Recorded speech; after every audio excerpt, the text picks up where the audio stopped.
Hello everyone, welcome to our fresh and amazing new interview podcast with Nitika ma'am 2016 batch IRS officer. स्वागत है ma'am आपका हमारे channel पर। आज ma'am से मैम की जर्नी जानेंगे, एस्पिरेंट से लेकर एक ऑफिसर तक की, क्या बीच में हर्डल्स आए, क्या स्ट्रगलिंग जर्नी रही, क्या क्या चीजें, कितने अटेम्प्ट्स हुए और डीमोटिवेशन कहाँ कहाँ आया और उधर मोटिवेटेड कैसे बनाया मैम ने अपने आप को। मैम फर्स्ट ऑफ ऑल हम स्टार्ट करते हैं, you are a officer right. तो एक ऑफिसर को देख के एक स्टूडेंट के माइंड में या एक नॉर्मल किसी के भी माइंड में ये आता है कि यार ये इंटेलिजेंट और ब्रिलियंट रहा होगा अपने स्कूल लाइफ में। आपकी स्कूल लाइफ कैसी रही है? जब मैं भी स्टूडेंट थी, आई यूज्ड टू फील कि बहुत पढ़ाकू होंगे। And I have to tell you, मैं सबको बताना चाहती हूँ कि मैं पढ़ाकू नहीं थी। ओके।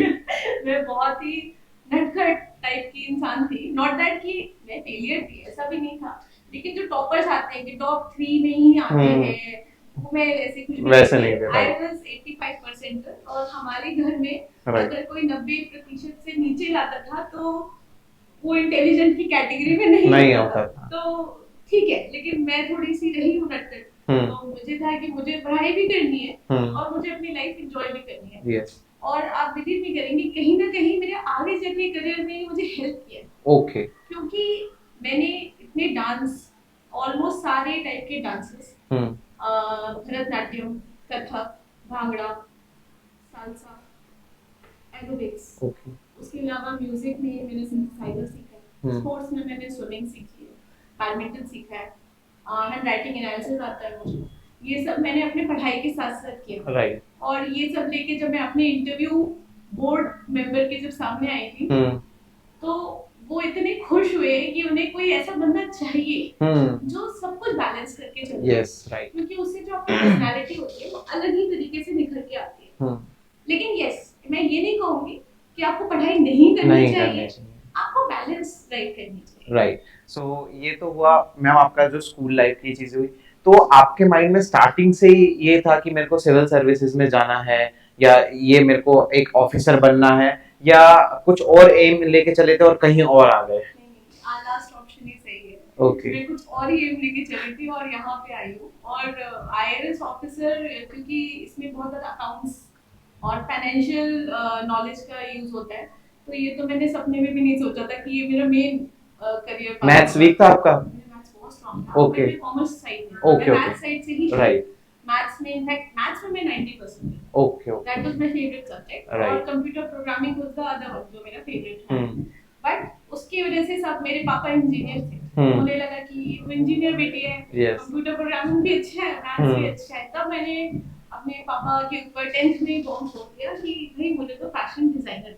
ओके। तो वो लोग सोचे कि ऐसा कैसे हो गया। yes. हमारे घर में तो फैशन डिजाइनिंग, देखिए आजकल के दौर पे क्रिएटिव इंडस्ट्रीज को बहुत ज्यादा मोटिवेशन, लेकिन जब ये सोचा था कि मैं ये करूंगी, तब टाइम कुछ और था। फिर टाइम कुछ और था। इनफैक्ट लोगों को लगता था कि निकम्मे लोग फैशन डिजाइनिंग में आते हैं। दिस इज द जो माइंडसेट है लोगों का। लेकिन मैं ऑनेस्टली वैसे नहीं रही हूँ कि मुझे सोसाइटी क्या सोचती है, मुझे कभी उससे फर्क नहीं पड़ता। मुझे ऐसा लगता है आप अगर सही हैं, सेल्फ बिलीफ में आपको, तो आप किसी भी फील्ड में एक्सेल कर सकते हैं। राइट। तो यस, तो मैंने फैशन डिजाइनिंग में एमिटी स्कूल ऑफ फैशन से मैंने बैचलर्स किया। फिर एनआईएफटी दिल्ली, तो इंडिया का बेस्ट इंस्टीट्यूट है, वहां से मैंने पोस्ट ग्रेजुएशन किया। ओके। और ग्रेजुएशन में मैं गोल्ड मेडलिस्ट थी। ओके। और एनआईएफटी दिल्ली में मैंने ऑटिस्टिक बच्चों के लिए एक प्रोजेक्ट बनाया था, जो इंडिया में आई थिंक पहला ऐसा प्रोजेक्ट था। ओके। तो somehow मतलब I was living my dream. मतलब मेरा passion, I was living my passion. और फाइनली मैं यूके की एमएनसी के साथ I was a book designer. Okay. So ma'am ये पैशन से प्रोफेशन कैसे चेंज हो गया सडनली? आई थिंक मैं थोड़ा सा हमेशा फिल्मी रही हूँ, वो किक नहीं आ रही थी। Okay okay okay. किक इसलिए भी नहीं आ रही थी क्योंकि पहले ऑब्वियसली आप सोचते हो कि फैशन बहुत ही ग्लैमरस वर्ल्ड है, धीरे-धीरे रियलिटी से आते हो कि मतलब somehow आपको, ऑल्दो मुझे एक स्टार्टअप भी करना था, मेरे माइंड में हमेशा था I will not be an employ, मैं कहीं ना कहीं अपना स्टार्टअप यस। बट उससे पहले ही मेरे साथ एक वारदात हुई थी कि मैंने एक मूवी देखी थी, पीपली लाइफ। ओके। पीपली लाइफ मैं कहूँगी सबको देखनी भी चाहिए। It is one of the social issues में बहुत ही अच्छी मतलब मूवी बनाई गई है। तो उसमें फार्मर सुसाइड, कृषि आत्महत्या, उसके ऊपर ये मूवी है। उसमें दिखाया है मॉकरी ऑफ सिस्टम, मतलब सिस्टम कैसा, मतलब ना किसी की हेल्प कर रहा है, ओके मजाक ही चल रहा है एक तरीके से एक गरीब इंसान के साथ। इसके ऊपर है और एंडिंग भी यही है कि मजाक चल रहा है, मजाक चल रहा है, मजाक चलता ही रहेगा। ओके। तो वहां से मुझे हिट हुआ कि ये चलता ही रहेगा वाले एंडिंग से मुझे हिट हुआ। अगर वो मूवी ऐसे एंड हो जाती ना कि सब कुछ अच्छा हो गया, तो शायद वो किक नहीं मिलती कि मतलब ठीक है, यानी कि ठीक ही हो जाता है। राइट, मैं हमेशा इंडियन मूवीज में नॉर्मली पॉजिटिव एंडिंग से खत्म करती हूं, बट वो नहीं किया। ओके। तो वहां से मैं शायद 3 दिन में नहीं, सच में 3 दिन में सोचती थी, रात में भी सोचती थी कि मैंने इतना कुछ अचीव किया। मुझे एटलीस्ट मुझे उस वक्त लगता था कि आप सच में फैशन डिजाइनिंग में क्या नहीं कर चुके हो, आगे भी फ्यूचर ब्राइट है। इनफैक्ट मैं लंदन कॉलेज ऑफ फैशन जाने का सोच रही हूँ पीएचडी करने के लिए। तो चौथे दिन आई थिंक भगवान ने मतलब भेजा होगा उस कवर स्टोरी को कि रिग्जिन सैमफर सर है, एक आईएएस ऑफिसर है यूपी का है। ओके। उन्होंने कुछ डिजाइनर्स को हायर किया, आउटसोर्स किया, और जब बाढ़ आती है उस बाढ़ के दौरान गांव के पास पीने का पानी नहीं होता। पानी होता है, पीने का पानी नहीं होता। तो वो डिजाइनर्स के साथ उन्होंने कुछ रेस्ड हैंडपंप्स बनाए। उस हैंडपंप से लोगों को ड्रिंकिंग वाटर मिला, करीबन 200 विलेजेस को। ओके। जो कि मेरे लिए था कि मतलब this is exactly what should be happening. अगर आपके पास कहते हैं ना कि जिसके पास पावर है, रिसोर्स है, उसके पास रिस्पांसिबिलिटी है, ड्यूटी है टू पे बैक टू द सोसाइटी। तो मुझे लगा कि मेरे पास ये स्किल है, तो उन्होंने मैं उसे अच्छी जगह चैनलाइज कर दिया। वहां से मैंने सोचा कि मुझे भी वो आईएएस ऑफिसर बनना है। ओके। पहले तो मेरा थॉट यही था। उसी थॉट से कभी मैं ऐसे नहीं था कि बस होता नहीं एक रात को मुझे आसमान से आया और मैं कूद गई, ऐसा कुछ नहीं हुआ। मैं बहुत प्रैक्टिकल थी, क्योंकि मुझे खुद भी पता है कि मैं डिजाइन बैकग्राउंड से, डिजाइन से आप एकदम से यूटर्न ले रहे हो। 7 साल से मैंने स्टडीज नहीं, थ्योरेटिकल स्टडीज नहीं पढ़ी, बिकॉज़ वेरी प्रैक्टिकल सब्जेक्ट है। राइट। तो मैंने अपने जॉब के साथ 3 महीने पढ़ाई की। उसमें मैंने मॉक टेस्ट दिए। एक मॉक टेस्ट सरप्राइज टेस्ट था। उसमें मैं मेरी फैकल्टी है, मैं उनको आज भी याद करती हूँ, बहुत शुक्रिया अदा करती हूँ उनका। आलम झा सर है, मेरी हिस्ट्री के टीचर थे कोचिंग में। तो उन्होंने मॉक टेस्ट में मैंने सिर्फ 2 ही क्वेश्चंस का आंसर लिखा और मुझे लगा कि मुझे दूसरे दिन डांट पड़ने वाली कि देखिए बच्चे आप अपनी जिंदगी खराब कर रहे हो। तो उसकी जगह उन्होंने बोला, बहुत सारे बच्चों में, इनफैक्ट 12th फेल में भी एक ऐसा मोमेंट था, मुझे मेरा मोमेंट याद आ गया कि बहुत सारे बच्चों में उन्होंने बोला कि आप इधर आइए, आपका हो सकता है। ओके। आपको अपनी जॉब छोड़नी पड़ेगी। तब मैंने अपनी जॉब छोड़ी। जब मुझे कॉन्फिडेंस आया कि मैं ये कर सकती हूँ, कुछ तो सोचा ही होगा सर। तो उन्होंने मुझे मोटिवेट भी किया कि your style is very good, होता नहीं आपके अंदर हीरा है, तराशने की जरूरत है, तो आपको वो हार्ड वर्क करना है। तब मैंने फुल ऑन स्टडीज की। ओके। राइट। फाइनली मेरा हो गया। कुछ सोचा था, कुछ हो गया। तो आप देख सकते हैं कि कहाँ इंसान जाना चाहता है और क्या चीज हो जाती है, एक तरह से डेस्टिनी में वो चीज थी, लिखा हुआ था। ओके। सो मैम, जैसे ये चीज भी नहीं सोच के बैठनी चाहिए ना स्टूडेंट्स को कि हम कुछ ना करें, डेस्टिनी जाने जाएगी, वहाँ खुद का हार्ड वर्क जरूर लगा आपको उस चीज के अंदर। Yes, absolutely. सक्सेस के लिए there might be smart work, पर हार्ड वर्क माइनस नहीं कर सकते। राइट। तो मैम, जैसे कि मैं आपसे ये पूछना चाहूंगा, अगर कोई भी पर्सन यूपीएससी के लिए एंटर कर रहा है, स्टडीज करने की सोच रहा है, उसका क्या माइंडसेट होना चाहिए फर्स्ट ऑफ ऑल, और क्या क्या उसको, मतलब एक स्टार्टिंग कैसे करनी चाहिए उसको यूपीएससी की अपनी जर्नी की? आपका पहले क्वेश्चन में होती हूँ माइंडसेट क्या होना चाहिए। पहले तो मैं बता दूं, सेल्फ बिलीफ सबसे पहले होना चाहिए। एक राउस एकेडमी करके है, तो एकेडमी बहुत अच्छी है, उसकी मैं कोई बुराई नहीं करूंगी, वो एकदम अच्छी है। सबसे पहले क्योंकि मेरे पापा के टाइम से चली आ रही है, सबसे फेमस थी दिल्ली की, इसलिए मैं भी कहीं गई, मुझे कुछ आइडिया तो था नहीं कहाँ जाना है, तो उन्होंने मेरा बैकग्राउंड पूछा। मैं ये कहानी इसलिए बता रही हूँ कि सेल्फ बिलीफ की कितनी रिक्वायरमेंट होती है आपको। तो उन्होंने पूछा, मैंने बोला फैशन डिजाइनिंग है बैकग्राउंड मेरा, तो उन्होंने मुझे ऊपर से नीचे तक देखा और सोचा कि कैसे कैसे लोग आ जाते हैं। तो अगर मैं उससे डर जाती, उस इंसान की उस नजर से, तो मैं इस जर्नी में आगे नहीं बढ़ पाती। सेल्फ डाउट करने लग जाते तो कुछ होता ही नहीं। मुझे कितने सारे लोगों ने बोला, मैं इवन तो मेरे मैथ 12th तक मैं डिसेंट अच्छी स्टूडेंट थी, लेकिन इंडिया में मैं अगेन मुझे फैशन डिजाइनिंग इतना ज्यादा नहीं मानती कि होशियार लोगों का है। तो लोगों ने बोला कि एक तो मैंने जॉब तक पोस्ट ग्रेजुएशन करके मैं जॉब तक पहुंची, लोगों को सच में लगता है इस लेवल पे आके एक लड़की की शादी हो जानी चाहिए। उसमें आके अब मैं सब कुछ छोड़ छाड़ के दिल्ली में रुक के और मैं स्टार्ट कर रही हूँ यस फिनिश करते हैं, आप स्टार्ट कर रहे हो। उसमें भी लोग सोच रहे हैं कि कैसे कैसे लोग आ जाते हैं। तो अगर आपको सेल्फ बिलीफ नहीं होगा तो आप कहीं ना कहीं रुक जाएंगे। You should always have 100% self belief कि देखी जाएगी वो फीलिंग होनी चाहिए इनफाइनाइट नहीं कि आप 20 साल से लगे हो, लेकिन एटलीस्ट वो जब तक 3 या 4 साल आप प्रिपरेशन कर रहे हो सब छोड़ देना है, भगवान पे भरोसा रखना है कि आप अपना बेस्ट दो। राइट। सो मैम जैसे कि अब एक आपने माइंडसेट की बात की कि माइंडसेट इस तरीके से रखना चाहिए, राइट? तो आपने जब अटेम्प्ट्स देना स्टार्ट किए थे, आपके टोटल 3 अटेम्प्ट्स हैं? टोटल में 4 अटेम्प्ट्स हैं।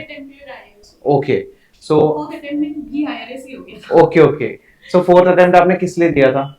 Yes, for for IAS. IAS actually मेरे लिस्ट में मेन आईएएस था, ओके, देन आईआरएस था, okay, then the other services. Okay, मेरा में आईपीएस आईएएस नहीं। ओके। मैं नहीं समहाउ दोनों को मेरे खुद की एटीट्यूड से नहीं मैच कर रहे, इसलिए मैंने वो सर्विसेज अपनी लिस्ट में नहीं रखी। राइट। सो मैम जैसे कि कुछ एस्पिरेंट्स के क्वेश्चंस भी आते हैं, लाइक कि हम जैसे एक इनकम टैक्स सर्विस होती है और इसमें कस्टम जीएसटी सब आता है, और एक होता है ऑडिट एंड अकाउंट सर्विस भी होती है IAAS। तो इन सर्विसेज में आने के लिए क्या सर हमारा मैथ्स बहुत अच्छा होना चाहिए, क्या हम अकाउंट्स बैकग्राउंड से ही होने चाहिए सिर्फ? उनके ये क्वेश्चंस आते हैं, तो क्या ये चीज मिथ है या कोई भी आ सकता है इस फील्ड? ये तो मिथ ही है। अगर मैं फैशन डिजाइनिंग से आई हूं तो आप मान लीजिए कि मिथ ही है। ऑल्दो आपको मैं बता दूं, देखिए जो हमारा सिविल सर्विस का पूरा जर्नी है, आपने और भी जगह बच्चों ने पढ़ना भी चाहिए कि कौन कौन से एग्जाम्स हैं, उसमें आपको मैथ्स की बेसिक अंडरस्टैंडिंग होनी ही चाहिए। सीसैट जो क्वालिफाइंग है, तो अगर उतना आपको आता है उसके बाद ऑफ कोर्स आप मेंस तक पहुंचते हैं, इंटरव्यू पहुंचते हैं, तो वो मान के चलते हैं कि आप क्रीम ऑफ द इंडिया हो उस साल के।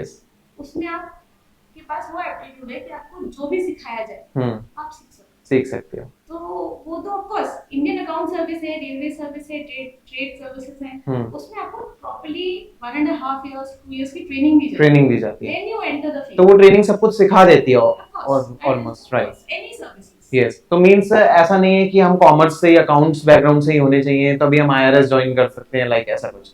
ओके, तो इसका भी आंसर आप सबको मिल गया कि जरूरी नहीं है कि मैथ्स बहुत ज्यादा आप टॉपर होने चाहिए इस चीजों की। और मैम इसी चीज में और क्वेश्चंस ये आते हैं लैंग्वेज को लेकर।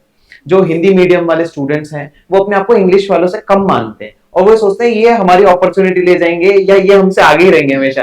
तो आपके भी बैचमेट्स रहे होंगे हिंदी मीडियम के, तो आप उनसे रिलेट करके क्या गाइडेंस देना चाहेंगे एस्पिरेंट्स को? देखिए मैं सबको इसके लिए तो बोलूंगी आप 12th फेल देखिए। ओके, बिकॉज़ सबसे बड़ा एग्जांपल वही है कि 12th फेल में वो हिंदी मीडियम के बारे में ही वो बोल रही थी। उससे प्रूव होता है कि हिंदी मीडियम या English medium is a language. वो आपका स्किल नहीं है कि आपके इंटेलिजेंस को बताएं। राइट। तो हिंदी मीडियम वालों से मैं समझ सकती हूँ, उनकी माइंड में इसलिए डर है कि हमारी सोसाइटी इंग्लिश को कहीं ना कहीं यहाँ मानती है और हिंदी को कहीं ना कहीं यहाँ मानती है। देखिए हम सबको मिलके इनफैक्ट ये माइंडसेट चेंज करना चाहिए। हिंदी हमारी मातृभाषा है, लेकिन मैं प्रैक्टिकल लेवल पे आती हूँ तो पहले तो सबसे इम्पोर्टेंट, मैंने बहुत सारे इंग्लिश मीडियम वालों को भी देखा है, हिंदी मीडियम वालों को भी देखा है। डिफरेंस लैंग्वेज का नहीं होता है, डिफरेंस कॉन्फिडेंस लेवल। अगर आपको लगता है कि देखी जाएगी, मैं सेल्फ बिलीव मैं तो कर दूंगा, तो देखी जाएगी, आप उस माइंडसेट से चलिए। मैं आपको बोलती हूँ ऐसे बहुत लंबी जर्नी है, ये मैराथन है, स्प्रिंट नहीं है। मैराथन में पहली बार बहुत फास्ट हो जाते हो, फिर आप जस्ट स्लो होते हो, यस, फिर आप अपना रिजुविनेट मतलब आप अपने आप को री-एनर्जाइज करते हैं, यस। तो कहीं ना कहीं वो चीज आपको रखनी पड़ेगी और जब मोमेंट आएगा, जैसे इंटरव्यू कॉल आया आपको, आप बहुत खुश है, आप खुशी रहिएगा। ओके। आप अगर गलत भी हो ना तो आप 10 बार भी कह दो कि हाँ मतलब नहीं आता आंसर, लेकिन आप उस मुस्कुराहट से बोलेंगे ना, आपके 10 मार्क्स एक्स्ट्रा आएंगे, राइट? That is true. लेकिन कॉन्फिडेंस के ऊपर कुछ भी नहीं है। अगर आप खुद ही सोचें, आपने मेंस तक पहुंचे, मेंस के बाद इंटरव्यू कॉल आना शायद 2 या 3 हजार, 20 लाख में से 2 से 3 हजार में, आप उस बात पे फख्र करिए कि आप 3 हजार पे पहले। आप उस फख्र के साथ जब एंटर करेंगे आपको मार्क्स मिलेंगे। वो देखते ही नहीं है। यस, ये somehow लोगों को आइडिया नहीं रहता, राइट। तो इसीलिए आप देख सकते हैं कि हम ऑफिसर्स के साथ सेशंस इसीलिए करते हैं कि आपको रियलिटी चेक एक मिले कि ऑन ग्राउंड क्या चीजें होती हैं। तो मैम जैसे कि अब इंटरव्यू की आपने बात की, तो इंटरव्यू के लिए क्या गाइड करना चाहेंगे आप एस्पिरेंट्स को? यस। इंटरव्यू के लिए मैं कुछ इनफैक्ट मुझे गाइडेंस देना ऑनेस्टली बहुत पसंद है। तो इंटरव्यू के लिए, क्योंकि मेरे इंटरव्यू मार्क्स हाई थे, तो इसलिए मैं आपको बता देती हूँ एक चीज जो सबने सुना होगा कि स्माइलिंग फेस होना चाहिए, ये सब ठीक है। इन जनरल भी अगर आप दिन में खुश रहना, जिंदगी में खुश रहना सीखेंगे ना, आखिरी दिन मुस्कुराने में आपको मुश्किल नहीं होगी। यस। लेकिन और भी प्रैक्टिकल एकदम ही पिन पॉइंट बोलो तो जो आपके बारे में, आपके अपने आप खुद सोचेगा आपके बारे में टॉप 50 क्वेश्चंस क्या है। ओके। मैं वो टॉप 50 क्वेश्चंस को आप 10 बार शीशे के सामने बोलिए, लिखना तो है ही, लेकिन कि इंटरव्यू इज ऑल अबाउट कि आप बोलते कैसे, हिंदी या इंग्लिश। यस। आप बोलते कैसे, उस पे बहुत बड़ा गेम। क्योंकि आप टॉप 50 में भी आप कितना भी प्रैक्टिस कीजिए, आपको 100% क्वेश्चंस आप नहीं गेस कर सकते आप क्या पूछने वाले हैं। लेकिन टॉप 50 क्वेश्चंस जो आपके ऊपर बनते हैं, जैसे मेरा केस है कि आप, मुझे पता है कि मुझसे पूछेंगे कि फैशन डिजाइनिंग से यहाँ क्यों आए, राइट। ये क्वेश्चन बनता ही है, तो इंटरव्यू अजीब है। हाँ। ऐसा होगा ही नहीं। अगर आप इंजीनियर हैं तो पूछेंगे कि इंजीनियरिंग के बारे में 2 क्वेश्चंस तो वो पूछेंगे ही, राइट। तो ऐसे आप कहीं ना कहीं 50 क्वेश्चंस कर लेंगे, उसमें आपको कॉन्फिडेंस भी देगा, और जब आपको वो क्वेश्चन पूछा जाएगा वो वेल रिहर्स्ड होगा, आप उसे भी लटकाएंगे नहीं। उसके बाद जो क्वेश्चंस आपसे पता नहीं है, आपको हैंडल करने का आधा कॉन्फिडेंस वही दे देगा, क्योंकि आधे क्वेश्चन तो आपने आंसर कर ही देंगे, राइट। सो मैम जैसे कि अभी हमने पीछे कुछ ऑफिसर्स के सेशंस किए थे, उनमें से एक ऑफिसर ने बोला था कि मैंने इंटरव्यू में एक जो उनकी गलती थी, उन्होंने गलतियां बताई अपनी, कि मैं अननेसेसरली आंसर करने की कोशिश कर रहा था जो मुझे नहीं आ रहा था। तो मैम इस पर आप क्या कहना चाहेंगी? काफी एस्पिरेंट्स ये समझते हैं अगर हमने नहीं किया तो मार्क्स कम हो जाएंगे, बल्कि उन्हें ये नहीं पता कि डायरेक्टली हम उसको मना कर सकते हैं कि हाँ ये चीज आप सही कह रहे हैं, राइट। अगर जो नहीं पता है, हाँ, तो उस पे सोचना और टाइम वेस्ट करना तो अननेसेसरली वो चीजें। यस। एक कुछ क्वेश्चंस तो पूछेंगे, मान लो एग्जांपल के तौर पे कह रही हूं कि जैसे मान लो आपसे हम पूछें कि एनवायरनमेंट के बारे में कुछ एक पॉलिसी का आंसर चाहिए जो बहुत ही बेसिक सा हो, या एनईपी जैसे नेशनल एजुकेशन पॉलिसी, तो इंटरव्यू ये तो मान के चलते हैं आपको इतना पता होगा। आप इतने पे भी अगर आपने बोल दिया आपको नहीं पता है, राइट, तो प्रॉब्लम है, राइट। लेकिन कॉम्प्लिकेटेड क्वेश्चंस है। हाँ, वो ऑफिसर ने यही बताया था कि उन्होंने बहुत टफ लेवल के क्वेश्चन पूछे थे और उनको भी ये पता था, बोर्ड मेंबर को ये नहीं पता। तो यस, नॉट अवेयर, मतलब मैं इस क्वेश्चन का आंसर नहीं जानती, यस, लेकिन मैं जब जाऊंगी वापस डेफिनेटली इसके बारे में स्टडी करूंगी। यहाँ से एंडिंग करनी, एंडिंग पॉजिटिव होनी चाहिए, यस, क्योंकि ऐसा नहीं हमें दिखाना है पॉजिटिव। आप खुद ही सोचिए, अगर आप किसी कंपनी के ओनर हैं, आप कैसे इंसान को चूज करेंगे, जो रोता है या हंसता है ऑब्वियसली। तो ये चीज मतलब आप एक्टिंग नहीं करते, आप अपनी लाइफ में इंक्लूड ही करना है। सो मैम जैसे कि जो इंटरव्यू जब होता है, इंटरव्यू लाइन होती है, अंदर जा रहे होते हैं कैंडिडेट्स, तब क्या फीलिंग होती है? जब एंटर, मतलब मुझे तो एक कदम याद है कि मैं जब जा रही थी और ऐसे मेरा गला सूख रहा था, ऐसे जाते मेरी फैमिली प्रॉब्लम्स बहुत हाई थी टू सम एक्सटेंट, तो मतलब मुझे ऐसा लग रहा था कि भगवान ने मुझे अपॉर्चुनिटी मिली है, मेरी विंडो खुल रही है। और इवन दो मैं आपको एक और चीज बताऊंगी, मेरे बारे में, मेरा जो इंटरव्यू होता है, लगता है मैं फंसू, और इंटरव्यू से बाहर अगर निकलेंगे ना तो ऐसा लगेगा कि बहुत डरी हुई बच्ची है। ओके। तो मेरा ये माइंडसेट है कि जब मैं एंटर करूंगी और एंटर करने से पहले जितना डर है वो निकाल दूंगी। तो मेरे चेहरे पे दिखे तो मुझे फर्क नहीं पड़ता, लेकिन जैसे मैं दरवाजा एंटर करती हूँ, I become a different person, मैं एकदम अलग इंसान हो जाती हूँ। मुझे पता है कि ये मेरा मौका है, मुझे नहीं खोना है। तो यस, तो जब से मैं एंटर किया तो जो गला सूखना वो सब भूल गए। ओके। फिर अब तो मैं जो मेरा बेस्ट होगा वो मैं करके दिखाऊंगी, बाकी भगवान देखी जाएगी। सो आप सबको पता चल गया एक लाइव एग्जांपल, रियलिटी जो होती है। तो मैम जैसे कि आप जो अटेम्प्ट्स में आपका प्रीलिम्स नहीं निकला स्टार्टिंग में, और सेकंड में आपको इंटरव्यू कॉल नहीं आया, तो अक्सर जो एस्पिरेंट्स होते हैं वो मेंटली हरास हो जाते हैं कभी कभी इस चीज के चक्कर में, और डिप्रेशन में चले जाते हैं। और आजकल recently ma'am student suicide rate काफी बढ़ चुका है, बच्चे गलत कदम भी उठा लेते हैं, वो चीज मेंटली उस चीज को टैकल नहीं कर पाते फेलियर को। तो मैम इस पे आप स्टूडेंट्स के लिए क्या एडवाइस करना चाहेंगे, एस्पिरेंट्स के लिए स्पेशली? ये बहुत ही इम्पोर्टेंट टॉपिक है। यस, मैं इसलिए बता सकती हूँ, मैं क्यों ये इस पे ज्यादा बोलना चाहूंगी। आप शायद नहीं बिलीव करेंगे कि मैं 2 बार अपनी लाइफ में मेजर डिप्रेशन के थ्रू जा चुकी हूँ माई सेल्फ। ओके, इनफैक्ट मुझे एक साइकोलॉजिस्ट ने बोला कि आपको देख के लगता नहीं कि आपने डिप्रेशन गो थ्रू किया होगा। मैंने कहा नहीं, ट्रू मैडम, मतलब है, मेरे साथ हुआ है ऐसा। एक साल मैंने बहुत ही लोनलीनेस के थ्रू समहाउ मैंने, मतलब मैं वेरी थैंकफुल टू गॉड, मैं भगवान का शुक्रगुजार हूँ, फिर वहाँ से निकल गई।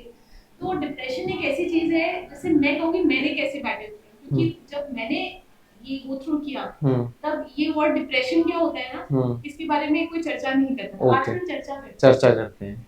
तब क्या होता था कि मैं बोलूं डिप्रेशन में, तो आजकल के बच्चे ना बहुत ही वीक होते हैं। हमारे जमाने में तो हमारे जमाने में ऐसे मारपीट होते थे, हमें कोई फर्क भी नहीं पड़ता। तो नहीं, it is a very much reality. Depression हर इंसान को हो सकता है, और जब हो तो सबसे इम्पोर्टेंट है कि आप जो आपके नियर और डियर वंस हैं, आप उससे बात करें। एक तो ये अगर नहीं, मेरे केस में एक पॉइंट था कि मेरे पास नहीं था। ओके, तो मैं अपने जो मैंने आपको एक्स्ट्रा करिकुलर एक्टिविटीज बताई, गाना, हाँ, ये सब चीजें करना, समहाउ वो आपकी आत्मा, आपकी सोल को कनेक्ट करता है, कहीं ना कहीं से वो आपको खींच के ले आएगा। राइट, तो इसलिए मैं हमेशा कहती हूँ कि क्रिएटिव वर्ल्ड कहीं ना कहीं आपको you should extra curricular activities में हमेशा करनी चाहिए। आप कभी देखा कि बहुत ही ज्यादा एक्स्ट्रा करिकुलर एक्टिविटी वाला बहुत ज्यादा डिप्रेशन नहीं रहेगा। राइट, कोई डांस कर लिया, कोई गाना कर लिया, यस, ये तो सब नहीं। हाँ, या कोई स्पोर्ट्स खेल लिया। स्पोर्ट्स तो in fact this is the best thing, क्योंकि क्या होता है स्पोर्ट्स में, इनफैक्ट स्पोर्ट्स इज नथिंग, कि सभी को बोला था you should be playing sports, watching sports also. उसका रीजन क्या है कि आप कभी जीतते हो, कभी हारते हो। और जब आप हारते हो, you just learn from, you move on कर जाते हो। यस, मूव ऑन कर जाते हैं। आप ये नहीं डिप्रेशन में चले जाते। यस, राइट, प्रैक्टिस हो जाती है कि हारने के बाद जीतते कैसे हैं। राइट, ओके, सो आप सबको ये चीजें पता चल गई। और वैसे मैम, जैसे आपने बताया आप एक्टिविटीज करते थे और आप भी डिप्रेशन के थ्रू गो थ्रू किया है अपने लाइफ में, और मैम ने कैसे ओवरकम किया वो भी चीजें मैम ने एक्सप्लेन की। सो मैम, जैसे कि अब मैं आपसे ये जानना चाहूंगा, आजकल सोशल मीडिया का बहुत ज्यादा बहुत टॉप पे जा रहा है सोशल मीडिया, बहुत जो यूथ है वो एंगेज हो रहा है इसके अंदर, और बहुत डिस्ट्रैक्शन भी बढ़ रहा है इससे। यस, और ऐसी बात नहीं है, जो कुछ एस्पिरेंट्स है वो उसको एक पॉजिटिव उसमें भी यूज करते हैं, लाइक करंट अफेयर्स के लिए और इन सब के लिए। तो मैम मतलब कितना हद तक किस तरीके से इस चीज को टैकल करना चाहिए, उस पर आप क्या एडवाइस देना चाहेंगे? मैं एक्चुअली बहुत सोशल मीडिया सेवी नहीं हूँ, लेकिन मैं समझती हूँ कि आजकल का अटेंशन स्पैन ना शॉर्ट्स तक का हो गया है। हाँ, रील्स, शॉर्ट्स, यस। आपको 2 घंटे की मूवी देखनी है, नहीं, इंसान सोचेगा मैं 4 घंटे शॉर्ट्स देख लूंगा, 2 घंटे की मूवी नहीं देखूंगा। यस, कहीं ना कहीं तो इंसान को इसमें इंट्रोस्पेक्शन करना चाहिए, आई मीन समहाउ करना चाहिए। लेकिन मैं ये कहूंगी सोशल मीडिया बुरा नहीं है, बुरा नहीं है। ये जस्ट एक, जैसे हमारा ये दुनिया है, दूसरी दुनिया है। यस, जैसे यहाँ ईविल है, यहाँ बुराई अच्छाई है, वैसे वहाँ बुराई अच्छी है। आपकी वैल्यू सिस्टम में कह सकती हूँ, यस, कि अगर आपके वैल्यू सिस्टम अच्छे हैं, समहाउ आप उस एडिक्शन में नहीं जाओ। कि आप गेन क्या कर रहे हो उससे? हाँ, अगर आपका इंट्रोस्पेक्शन है, अगर बचपन से वैल्यू सिस्टम है कि कुछ तो करना है, या कुछ अंदर से मैं अपना वैल्यूडेशन नहीं कर रही, जैसे आप मानिए आपने 4 घंटे रील्स देखा, तो आपने क्या सीखा? राइट, ऑलमोस्ट कुछ नहीं। अगर आपकी एडिक्शन हो गया, आप बस पैसिव एंटरटेनमेंट देख लो, it's not even an active entertainment. तो क्या होता है, मतलब मैं अपनी बच्ची के बारे में बोलूंगी, हम लोग हर कोई सोचता है कि मैं अपनी बच्ची को बेस्ट स्कूल में पढ़ाऊंगा, ये भी दे दूंगा, वो भी दे दूंगा। लेकिन मेरे माइंड में हमेशा ये रहता है कि मैं अपने बच्चे को डिसेंट स्कूल में पढ़ाऊंगी, बट उस स्कूल में पढ़ाऊंगी जिसके वैल्यू सिस्टम सबसे अच्छे। क्योंकि जब मैं नहीं होंगी उसे बचाने के लिए, जब वो एडल्ट मतलब अपने होता है रियल अपने दुनिया में जो सेल्फ डिपेंडेंट बनेगी, तो उसमें वैल्यू सिस्टम आएंगे बचाने। यस, तो जब भी आप किसी भी एडिक्शन पे आते हो, चाहे वो आप सोशल मीडिया भी कहीं एडिक्शन हो गया, राइट, तो वैल्यू सिस्टम ही बचाओ, वैल्यू सिस्टम बचाते हैं। यस, एंड अब मैम बात कर लेते हैं, you are a female officer, तो जो गर्ल्स आगे आना चाहती हैं इस लाइन में, और कभी कभी पेरेंट्स ऐसा सोचते हैं कि क्या इस फील्ड में जाना है, या क्या ये इतना टाइम वेस्ट करना, शादी कर लो, ये चीजें हो जाती हैं। तो इस चीज के लिए आप पेरेंट्स के लिए क्या सजेशन देना चाहेंगे मैम, जो अपनी बच्चियों को रोकते हैं इन सब चीजों से? मैं स्पेशली कहना चाहती हूँ पेरेंट्स से कि मतलब क्यों रोकते हैं, पहले तो आपको अपने आप से पूछना चाहिए। आपको देखिए, मैं आजकल की दुनिया में कोई भी अंतर नहीं, कोई भी अंतर नहीं है, अंतर आपके माइंडसेट का है। मैं अपना एग्जांपल इसलिए बोलती हूँ कि जिस वही कह रही हूँ, जिस स्टेज पे लोगों को लगता था मेरी एक्चुअली फ्रेंड्स की शादियां हो चुकी थी, मैं एंड थी, तो कहते थे कि मैं सलमान खान हूँ, मुझे लगता है कि मेरी शादी होगी। तो आप उस माइंडसेट से देखिए, अगर मेरी शादी हो जाती, मतलब मैं नहीं कह रही शादी के बाद आप ऑफिसर नहीं बन सकते, बट जो रिस्पॉन्सिबिलिटीज आते हैं, Right. आपको क्या चाहिए? आपको अपने बच्चे ये चाहिए कि बस वो शादी करके देन यू नो तो सोसाइटी में नॉर्मल स्टैंडर्ड अपनी ड्यूटीज होते हैं वो पूरा करे, या आपको चाहिए कि आपके बच्चे आपके नाम ऊंचा करें? आप अपने बच्चे को अपॉर्चुनिटी दीजिए। इनफैक्ट चाहे बेटी हो बेटा, अपॉर्चुनिटी दीजिए, वैल्यू सिस्टम दीजिए, और उसके बाद भगवान पे यू शुड, आपको भगवान पे छोड़ना पड़ेगा। अगर नहीं करेंगे तो वो सिस्टम चलता ही रहेगा। राइट। एंड मैम गर्ल्स के लिए क्या मैसेज होगा आपकी तरफ से, जो गर्ल्स के लिए होगा कि भाई you should go for it. आप जो जिंदगी में करना चाहते हो, आई एम एन ऑफिसर, लेकिन मैं कहूंगी that I enjoyed my life also जब मैं फैशन डिजाइन करती थी। मैंने फैशन मॉडलिंग भी की है, I have done fashion designing, lady officer, and I have enjoyed everything. Okay. आपको लाइफ में कुछ भी, यू शुड नेवर थिंक, मुझे बहुत इनफैक्ट गुस्सा आता है कि बहुत सारे लोग कहते हैं कि ना, मतलब मैं नॉट दैट कि डॉक्टर्स या नर्स या teachers, I respect, they are very important profession, या बैंक एम्प्लॉई आल्सो। लड़की की नौकरी ना, मतलब बैंक में काम कर लो, यस, टीचर बन जाओ, क्यों? घर की रिस्पांसिबिलिटीज करनी चाहिए। घर में सब लोग रहते हैं, सब लोग अगर रिस्पांसिबिलिटी बांटेंगे तो सब लोग सब कुछ कर सकते हैं जो चाहते हैं। आप इतना स्ट्रिक्ट डिवीजन ऑफ लेबर नहीं होना चाहिए। तो और इनफैक्ट तो मुझे एक हेडलाइन मुझे याद है अभी तक न्यूज़पेपर की, कि लड़कियों को एक्सपेक्टेशंस होती है कि वो जॉब लें, राइट, करियर नहीं।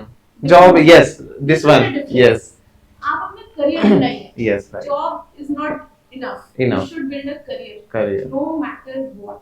जब आप ये इस तरीके से जाएंगे ना, मैं मानती हूँ मेरे मम्मी पापा ने सपोर्ट किया, बट उनके पास कोई चॉइस भी नहीं थी, क्योंकि उन्हें पता था वो नहीं करेंगे तो भी मैं आईएएस ऑफिसर बनने की उस पे निकल जाऊंगी। डरना नहीं, आपको नहीं करना है किसी से, राइट। और एक जब आपके पास पावर पोस्ट आ जाती है तो और ज्यादा वो डर भी खत्म हो जाता है और अपने आप में एक इंडिपेंडेंट भी फील करते हैं, राइट, स्पेशली गर्ल्स के लिए, क्योंकि मैम घर में ये होता है ना कि गर्ल्स को कुछ चीजें झेलनी पड़ती हैं, कि शादी का प्रेशर हो गया, ये चीजें। मैं सच बता रही हूं, मैं ऑफिस में बनने से पहले भी ऐसी, ओके। मुझे पता है कि मैं तो करूंगी। आप मेरा ये था, मैं लड़ाई नहीं करती थी, मैं डिक्लेयर करती थी आपको जो करना है आप कर लो, मैं तो करूंगी। ओके ओके, लड़ाई क्यों करनी है, राइट, मैं तो करूंगी, मैंने तो मन बना लिया है। You should not be dependent. लड़कियों को अच्छे बहुत बार अपना खुद का सोचने के जरिया, मतलब होता है ना, बहुत बार क्या होता है, थोड़ा लो क्लास में अगर हम जाए तो 18 के बाद लड़की की शादी कर दिया जाए। मेन पर्पस क्या है, उसका पढ़ ना खुल जाए, उसका दिमाग ना खुल जाए, नहीं, उसको दिमाग खुलने दो, उसे अपनी चॉइसेस चूज करने दो। मेरे केस में मैंने बहुत क्लियर था, मेरी ये चॉइस है। जब मैंने फादर को मैंने फैशन डिजाइनिंग बताया, मोर और लेस मैं डिसाइड कर चुकी थी। ओके ओके, मतलब वो परमिशन नहीं देते, आई वुड हैव गॉन है। मैं ये नहीं कह रही आप अपने मम्मी पापा से लड़ाई कीजिए, आप उन्हें कन्विंस कीजिए। मैंने उनसे लड़ाई करके घर नहीं छोड़ा था, उन्हें बहुत प्यार से कन्विंस किया था कि आपको ट्रस्ट करना है, आप मैं आपका नाम ऊंचा करके दिखाऊंगी। And I became a gold medalist, I did got selected in the best institute. Yes. वो सब reality है, that is true, कि मुझे extra hard work करना पड़ा to prove myself. Yes. कि एक लड़की भी कर सकती है, but मैं वो hard work करने के लिए एकदम ready हूँ, because I want to show the society and want to set an example कि लड़कियाँ भी कर सकती हैं, right? Yes. So yes, कितना अच्छा मैम ने ये पॉइंट बोला, गर्ल्स के लिए भी और पेरेंट्स के लिए भी कितना अच्छा सजेशन दिया कि क्या क्या चीज। एंड मैम जैसे अब तैयारी के उसमें आ जाते हैं कि जब तैयारी करते हैं तो बोला जाता है यूपीएससी की तैयारी में मैगजीन्स एंड न्यूज़पेपर्स का काफी अच्छा रोल रहता है, तो उस पर आप क्या चीजें कहना चाहेंगी, कौन सा पढ़ना चाहिए या किस तरीके से उसको एनालाइज करना चाहिए, कुछ अपने जर्नी में से अगर आप निकाल के टिप्स देना चाहें न्यूज़पेपर्स एंड मैगजीन्स के लिए। न्यूज़पेपर है, उस पे पिनपॉइंट अभी मतलब कौन से न्यूज़पेपर है वो तो बता सकते हैं, किसी को इंडियन एक्सप्रेस पसंद है, किसी को हिंदू पसंद है, मोर और लेस यही दोनों हैं, बाकी चॉइस है, लेकिन मोर और लेस मोटे तौर पे यही दोनों पसंद आते हैं। बट क्या पढ़ना चाहिए क्या नहीं पढ़ना चाहिए, since I am 16 batch, I would want कि आप थोड़े से और रीसेंट टॉपर से बात करें, क्योंकि ये बहुत ही डायनामिक एग्जाम है, हर 2-3 साल में पूरा पैटर्न चेंज होता है। यस, तो मेरे को आउटडेटेड Yes. इंफॉर्मेशन नहीं देनी चाहिए। राइट, But तो लेकिन उसको आप- एनालाइज कैसे करना चाहिए? हाँ। पढ़ लिया है तो उसका नोट्स कैसे Idea करें, है, क्या क्या क्या जैसे चीज? मान लीजिए करंट अफेयर्स का जो मैं करती थी वो मैं बता सकती हूँ। Yes. जैसे आपको हाँ, आपने क्या किया वो बताइए आप। एस्पिरेंट्स को कितना समझ में हाँ। आता, लेकिन मैं न्यूज़पेपर पढ़ती थी। उसके दो रीजंस थे, हम्म। एक तो कि मुझे न्यूज़पेपर पता चले, दूसरा न्यूज़ की जो वोकैबुलरी थी। हम्म। देखिए एक चीज मैं ये नहीं कहती मैं इंग्लिश मीडियम की थी, बट समहाउ मुझे इंग्लिश सीखने का शौक, तो मैंने और मेरे माइंड में था कि मैं हिंदी मीडियम वालों को ये नहीं बोलती कि आप हिंदी मतलब हिंदी में आपको कॉन्फिडेंस रहेगा, हाँ। लेकिन अगर सीखने में क्या सीखने में क्या बुराई है? राइट, उसमें कोई सीखने में कोई बुराई नहीं है। तो मैं अपने वोकैबुलरी को आई यूज्ड टू इंप्रूव और अच्छा कर दिया, right. And improve. बहुत बार तो ऐसा होता था मैं इंग्लिश में बात करती थी और बड़े-बड़े वर्ड से बात करती थी, लोगों को लगता था क्या कर रही है, लेकिन मुझे पता था कि मैं एंड रिजल्ट तक का सोच रही हूँ। तो एक तो वो था नॉलेज प्लस माय प्रेजेंटेशन, जब मैं ऐसे लिखूं तो ऐसे में वो वर्ड्स आने चाहिए, और राइट। वर्ड ऐसा नहीं होता जैसे मैं आज आपको बोलूं कि जैसे मान लो बोलूं केपर एक वर्ड होता है जिसका मतलब होता है डांस करना बहुत ही अच्छे तरीके से, लेकिन आप कहाँ यूज करेंगे, आपको एकदम से अगर मैं बोलूं लिख के यूज करो, आप नहीं कर पाएंगे। लेकिन आप अगर रोजमर्रा की जिंदगी में आप वर्ड यूज करते हैं तो यू वुड नो राइट कि कैसे होता है। राइट। सो मैम जैसे कि अब एट लास्ट मैं आपसे ये पूछना चाहूंगा कि काफी हम हर एक ऑफिसर से बात करते हैं, सबको अपना first day of training and first day of service याद होता है सबको, राइट? तो मैम अपना एक शॉर्ट में अपना फर्स्ट डे ऑफ ट्रेनिंग थोड़ा सा डिस्क्राइब कर दीजिए कि क्या फीलिंग होती है आफ्टर सिलेक्शन ट्रेनिंग में जाने के लिए, और फर्स्ट डे ऑफ सर्विस एक हेजिटेशन भरा दिन होता है वो कि कुछ पता नहीं होता है, सब सीखते हैं, तो वो दो चीजें आप थोड़ा शॉर्ट में डिस्क्राइब कीजिए। पहले ट्रेनिंग का कीजिए। ट्रेनिंग में मैं कह सकती हूँ मतलब मेरे पेरेंट्स भी आए थे, हम्म। they were like आपको भी लगता है कि मेरे पेरेंट्स के चेहरे पे वो खुश वो तो प्राउड फील करते हैं। मतलब मेरी बेटी सिलेक्ट हो रही है और आप भी सोचते हो कि आप एकदम से आप उस यूफोरिया में होते हो एज एन एस्पिरेंट से लेके इंस्टेंटली आप एक ऑफिसर ऐसा लगता है अलग ही वर्ल्ड में आ गए हम। That is true. I mean पहले दिन तो आप एग्जैक्टली यही फील करते हो, right, but eventually yes you feel कि ऑफ कोर्स आपको वो पर्क्स मिलते हैं, वो प्रेस्टीज मिलती है, बट इवेंचुअली आप डिसाइड आपको रियलाइज होता है कि it is very duty bound service. और yes first day of service आपने मैंने फर्स्ट डे ऑफ सर्विस में मैं कह सकती हूँ कि आप ट्रेनिंग खत्म करते हो, you are fresh, you are ready कि अब तो कुछ करके दिखाना है। ऑफ कोर्स पहले दिन ऐसा नहीं होता है, बट पहले दिन यू अंडरस्टैंड तो क्या चल रहा है, ऑफिस प्रोसीजर देखते हैं, हम काफी सीनियर से मिलते हैं, एंड देन तो आप अपने एक्सपीरियंसेस बताते हैं, देन आप ऑब्वियसली आपको यही चीज हमने सर से भी डिस्कस की। सर ने बताया ट्रेनिंग से निकलने के बाद ऐसा लगता है कि हमें सब आ गया है, बट वो हमने थ्योरी सीखी होती है, बट प्रैक्टिकल यस मतलब गेन करते हैं, राइट है। तो मैम जैसे कि इसकी जो ट्रेनिंग में आपने ऐसी क्या क्या चीजें आपको अच्छी लगती हैं ट्रेनिंग में, जो आप शेयर करना चाहोगे एक्सपीरियंस के साथ, कुछ ऐसे कुछ पॉइंट्स ट्रेनिंग में आपको बहुत अच्छे लगे हो? ट्रेनिंग आपका ट्रांजिशन पीरियड है, आप सीख रहे हो, आप you are officer in making. Yes, तो आप ओटीवी बुलाए जाते हो एवरी जगह पे, ऑफिसर इन ट्रेनिंग ओटीवी बुलाते हैं। यस, तो ऑफ कोर्स आप मिडिल में ही होते हो, आप नए ऑफिसर भी नहीं होते, आप पूरे एस्पिरेंट मिलर सब मिडिल सीखिए क्या। ऑफ कोर्स हमें वहां अच्छे जो हमें सीनियर ऑफिसर्स हैं उनसे मिलते हैं, हां जो बेसिक नॉलेज है वो तो हमें सिखाते हैं, और हम नॉर्मली हमारा 150 का बैच है, then 150 people they come together, they learn together, they enjoy together, और डिफरेंट जगह से आ रखे हैं, बैकग्राउंड से स्टेट से आते हैं, हिंदी मीडियम, यस। एक तो आप इनफैक्ट आपका जो आउटलुक है, देखने का जो नजरिया है ना वाइड हो जाता है। मतलब मैं अपने एक बैचमेट्स के बारे में कहना चाहती हूँ, सिमाचल में ही वाज ब्लाइंड, आंखों से दिखता नहीं, ओके, और नाउ उसने दोबारा सर्विस देखी, he is an IAS officer, but उसे क्या है मुझे सब कुछ करना है, ओके, जूडी कराटे में करना है, सब कुछ करना है, तो उससे आपका मैं कह रही हूँ ऐसे मतलब बहुत ही रिस्पेक्ट आती है, और आपको एट टाइम्स ये भी लगता है कि जैसे मुझे अभी मैंने आपको स्टोरी बताई, आपको लगता होगा कि मेरी स्टोरी सबसे कठिन थी। जब आप ऐसे अपने 150 लोगों की स्टोरी सुनते हो, तब आपको एक हम्बल वाली फीलिंग आती है कि नहीं आप ही नहीं हो, बहुत सारे लोग आप ही हो, दूसरे भी हैं, मिलके काम करने हैं, और हर एक दूसरे की respect, right. So ma'am at last अगर मैं आपसे कोई भी एक ऐसा पॉइंट आपकी जर्नी, ट्रेनिंग, सर्विस किसी से भी निकाल के कुछ आप एस्पिरेंट्स के लिए और यंग यूथ जो आज आपको सुन रहे हैं उनके लिए कोई भी एक ऐसा पॉइंट, मोटिवेशनल सजेशन कुछ भी देना चाहें तो please. One very important suggestion मैं सबसे कहना चाहता हूं स्टूडेंट से कि आपको मेरी स्टोरी देख के आप एक चीज नोट कीजिएगा कि मैं फैशन डिजाइनर थी, साउंड्स वेरी फिल्मी, कि वहां से हो गया और सब कुछ इजी था। It was not that easy, और देयर वाज अ चांस कि मेरा नहीं होता है। Yes there is a chance. मैं या किसी को डिमोटिवेट नहीं करती, यस लेकिन मैं उस चीज से क्यों नहीं डरी है जो मैं बोलती हूँ ना, देखी जाएगी। नहीं देखी जाएगी ऐसा भी नहीं होता है कि विदाउट कैलकुलेशन है। मेरी कैलकुलेशन है ओके कि अगर मेरा चौथा अटेम्प्ट नहीं हुआ, मैं अपने प्लान बी पे शिफ्ट हो जाऊँ। प्लान बी पे shift You should always have a plan B. Yes right That is very important. Success rate in civil service is very low. लो आप खुद ही सोचिए, 20 लाख लोग हैं, 700-800 सिलेक्टेड। यस इसका राइट मतलब ये नहीं कि बाकी लोग हम्म बाकी उन्होंने भी पढ़ाई की है, मेहनत की है, राइट। उनका लग काम नहीं किया। लेकिन अगर कुछ प्लान भी नहीं होता, आप लोग डिप्रेशन में जाते हैं, राइट। उनका जो 3 इयर्स है वो वेस्ट हो जाता है। तो आप प्लान बी आप अपना फुल दीजिए, बट प्लान भी रखिए। तो